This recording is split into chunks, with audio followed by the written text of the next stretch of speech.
Taqiyya, man, that brings back memories. Um, Unbeknownst to many of you, I actually had a lot. I did so many deep dives in my early years about Taqiyya.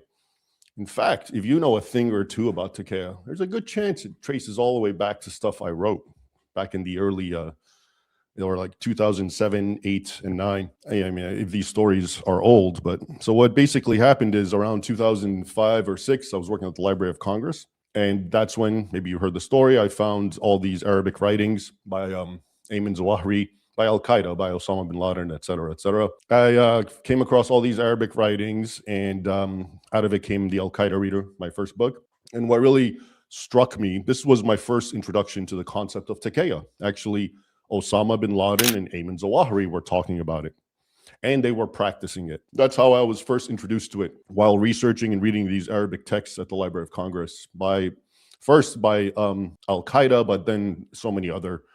I have to tell you, I really miss working at the Library of Congress. It's no one really understands it, but if you're a bibliophile and a researcher, it was just, I mean, not just because it's the Library of Congress, which has books from everywhere around the world.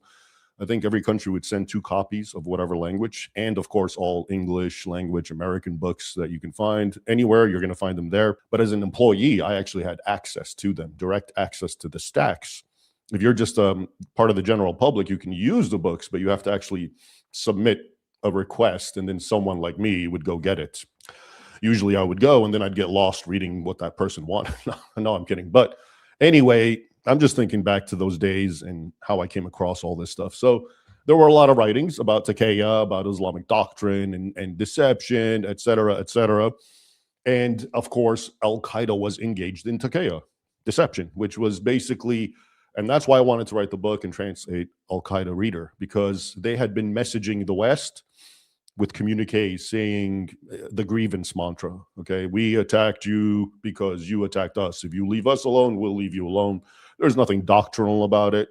We're not obligated to do this or anything like that. But yeah, you started hostilities. What do you expect from us? That was their message. And all the Western media, of course, would disseminate it to the Western public, American public. And then that's when I came across the writings where they literally said, yeah, we have to speak that way to them because that's part of the deception, part of the warfare strategically. But at the same time, if you know the difference between ISIS and Al Qaeda, so ISIS, as we know, speak very frankly, and they say things like, they wrote an entire article about why it's titled literally "Why We Fight You," why we are fighting you, and it was addressed to the West. And it lists the numbers, and the number one reason is because we hate and fight you because you're an infidel.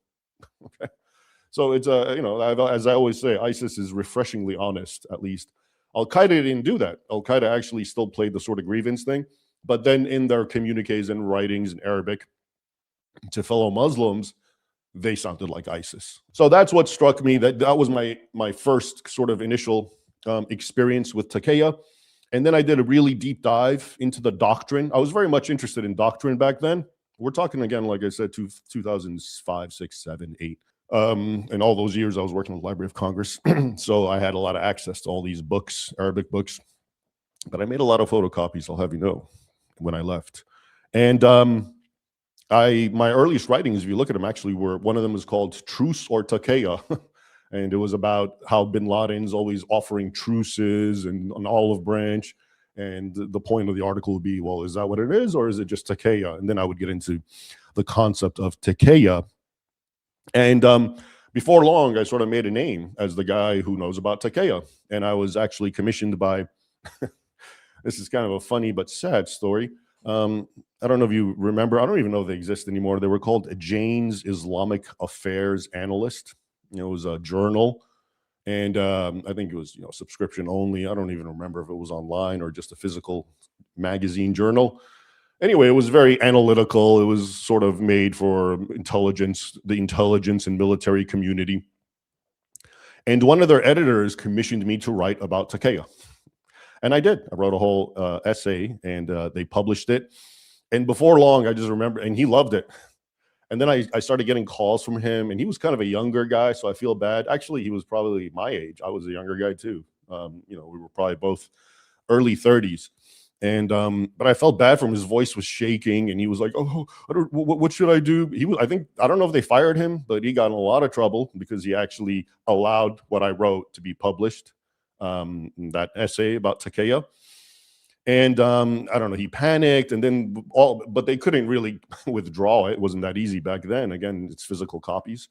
But I guess they commissioned some other guy who addressed what I wrote, and basically he was saying, well, he's right in some areas, but he's really exaggerating and kind of pulling it out of context in others and whatever. And I actually responded to that fellow. I forget his name, in another article.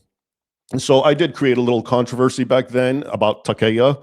And then, because I was in preparing for this live stream about Taqiyya, I was doing a little research, and I was reminded that on February 12th, 2009, I was actually asked, and I did testify before the U.S. House Armed Services Committee, and it was called Strategies Confronting Extremist Ideologies.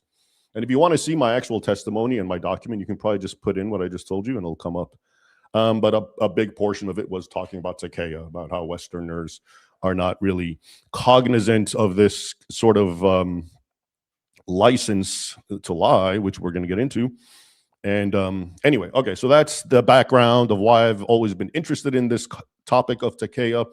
And as you're going to see, the word Taqiyya is kind of it's a little misleading, and I'm going to get into that, but it's become sort of an umbrella term that covers all sorts of different manifestations and forms of Islamically sanctioned deception. So the doctrine of Taqiyya, now the first thing you'll notice, and I always encountered this, and the guy who tried to rebut me for Jane's Islamic Affairs analyst, he brought this up too.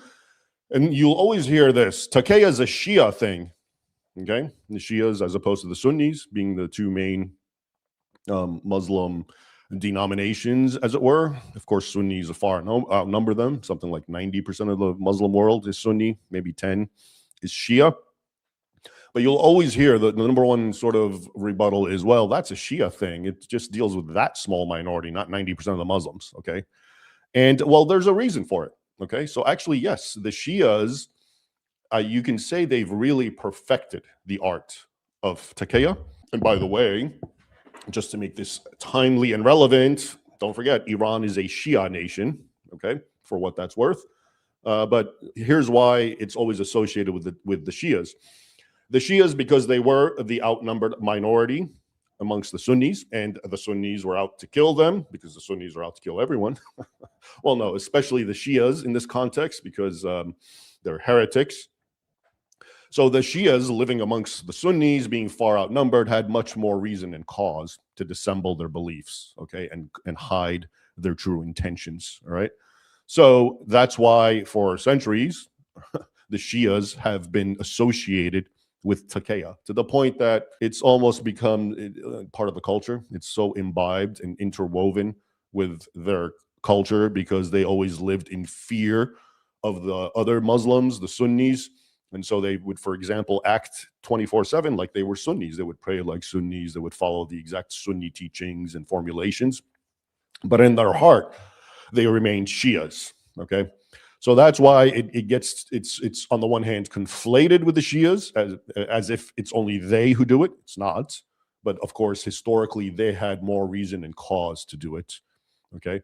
And I would say, because of that historical circumstance, it is sort of second nature to the Shias to sort of always live with this sort of, I don't want to put it this way, but like a duplicitous veneer around the other, okay? We'll get into it a little more. But now, before we proceed, and here's one of the issues. This is actually one of the things that I mentioned at that U.S. Armed Services Committee is, the way Westerners project. So one of the first things we have to get over is that, well, many Westerners come from a Christian background, and the historical example of Christians is the exact opposite, right? When Christians in the early tradition, in the early centuries, were caught by the Romans, let's say, or whoever, Nero, the types that persecuted them, and they were told to renounce Christ or whatever, engage in pagan activities and participate, and they would not. renounce him, and then they would be tortured and killed. That is somehow, that's in the consciousness of Christianity. Okay. It still even happens today in faraway lands where Christians refuse to. I just wrote the other day on Substack yesterday, the 6th was this is the thing, if you look at the calendars, almost there's hardly a gap. You won't find a day that's like martyrs, Christian martyrs who were killed by Muslims quite often. And so I wrote about the 42 martyrs of Amorium in Anatolia, Asia Minor. This is the Byzantines, as they're called, Greeks, Orthodox, who were again, they were, Amorium was sacked, they were taken, these 42, and they were held captive, and they tried to convert them because these were nobles and military men. They weren't just rabble, and they wanted to bring them on, the Muslims, to convert them. And they just wouldn't, no matter what, no matter how much it would cajole them or try to entice them over or torture them. And then finally they took them to the Euphrates and beheaded them, all 42 of them.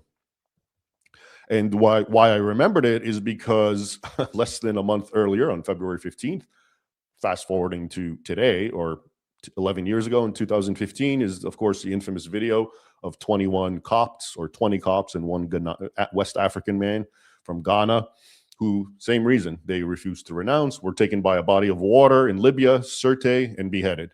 Okay?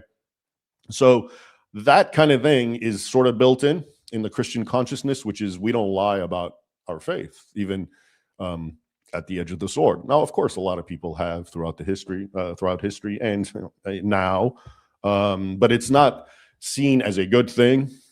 I'm reminded of the Donatist controversy, for example, around the time of St. Augustine, which was basically after Christianity became normalized and was given free reign, essentially, with Constantine, and afterwards, a lot of the Donatist Christians felt that the other Christians who when they were persecuted actually did act like they were not Christians. A lot of them did, publicly participate in pagan practices, but then when it ended, they wanted to come back to the church, and then the Donatists were kind of like, no, you're not real Christians because you actually, and it was mostly, I think, geared against clergymen. Like they weren't allowed to, they didn't want them to engage in, administering the Eucharist or performing priestly functions because they were seen as tainted.